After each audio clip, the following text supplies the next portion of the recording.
I looked at what happened in places like the Soviet Union and Maoist China and in Nazi Germany, and the most penetrating observers of those societies, the people who were most interested in how it was that those absolute catastrophes came about, all said the same thing.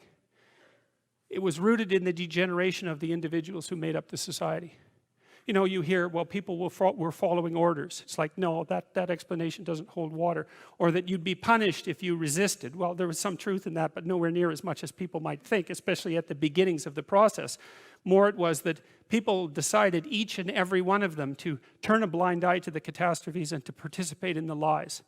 And that warped the entire societies, and they went as, you know, they veered their way downward to something as closely approximating hell as you could hope to manage, especially in places like Nazi Germany and, well, in all three of those places, in Maoist China and in the Soviet Union. And so the thing that's so frightening about, one of the things that's so frightening about the stories in Genesis is they say something very clear, which is that your moral degeneration contributes in no small way to the degeneration of the entire cosmos.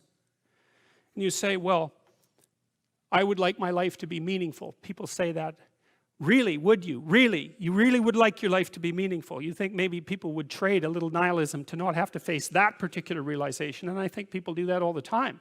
It's a terrible weight to realize, but we are networked together. That's the price of, or let's say that's the vulnerability that's associated with our intense capacity to communicate.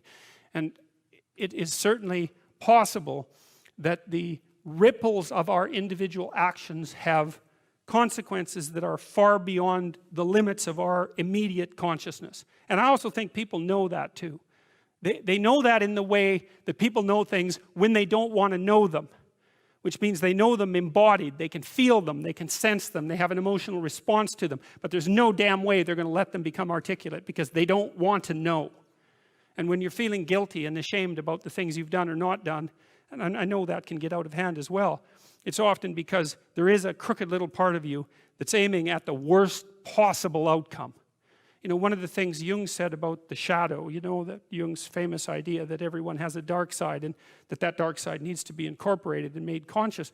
Jung said that the shadow of the human being reaches all the way to hell. And he actually, that's the thing that's so interesting about reading Carl Jung, is he actually means what he says. It's not a metaphor. It's like the part of you that's twisted against being is aligned with the part of the cosmos, let's say, the conscious cosmos, that's aiming at making everything as terrible as it can possibly be. And, you know, it's a terrible shock to realize that. It's partly why people don't realize it. It's something that people keep at an arm's length. It's the same as recognizing yourself as a Nazi concentration camp guard, which is a very useful exercise because there's absolutely no reason why you couldn't have been or still could be one.